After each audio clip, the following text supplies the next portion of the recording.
प्यारे बच्चों, हम लोग इस पार्ट को फिर देखते हैं। इसमें लिखा गया ना, कहते हैं कि लेकिन किसानों से जिनकी नज़रिया महदूद था, मैं इस बड़े देश की चर्चा करता जिसकी आज़ादी के लिए हम लोग कोशिश कर रहे थे, और बताता कि किस तरह देश का एक हिस्सा दूसरे से जुदा होते हुए भी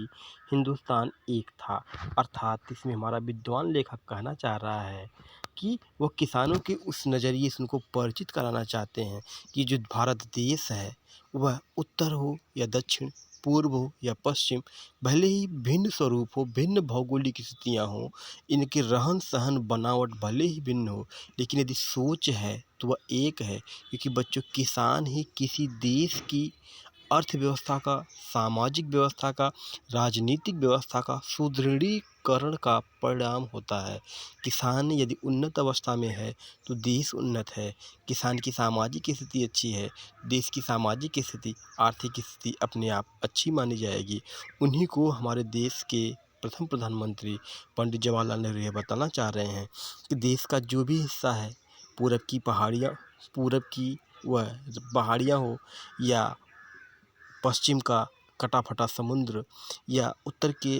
विशाल पर्वत श्रृंखला हो, या दक्षिण की हमारी विस्तृत सागर मालाएँ हो, या मध्य का वह हिमालय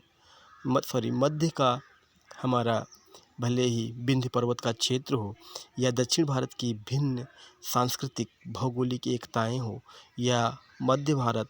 उत्तर भारत की जातीय व्यवस्था रूपी संस्कार हो, लेकिन यदि सब में एक है तो वह भारत माता की एकता या भारत की आत्मा। क्योंकि इन देश के किसी भी हिस्से में, चाहे जहाँ भी हो, चाहे जो भी हो, चाहे जैसा भी हो, सबके मुख से अगर एक शब्द, एक साथ, एक व्यवहार से, एक विचार से निकलता है तो वह होता है भारत माता की जय। बच्चों, इसी बात को हमारे देश के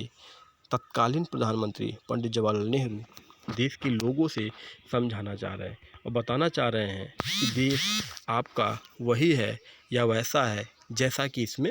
वे देश की एकता व अखंडता को लेकर के बात कर रहे हैं। आगे कहते हैं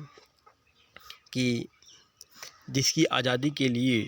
हम लोग कोशिश कर रहे थे, कह रहे हैं कि इस देश की आज़ादी या देश की एकता या देश की अखंडता के जो सवाल थे, उसकी आज़ादी के लिए बस केवल कुछ वर्ग नहीं, कुछ विशिष्ट जाति नहीं, कुछ विशिष्ट लोग नहीं, बल्कि संपूर्ण भारत माता के वो संपूर्ण देशवासी या संपूर्ण लाल इसमें एकजुट होकर के सहयोग किए हैं, जिससे हम सबको आज़ादी मिली हुई है। और आगे कहते हैं और बताता है कि किस तरह देश का एक हिस्सा दूसरे से जुदा होते हुए हिंदुस्तान है। अर्थात देश की जो भौगोलिक परिस्थितियाँ हैं, जो मैंने भी इसके पहले ही पूर्व में चर्चा कर दी है कि कितने तरीके के भिन्न भिन्न बनावट या बसावट है, लेकिन कुछ एक है तो वही है कि भारत माता की जय या भारत माता की आत्मा। जैसे हम लोग देश के किसी भी हिस्से में हो, किसी भी भाषी क्षेत्र को हों, किसी भी विचार के हों, किसी भी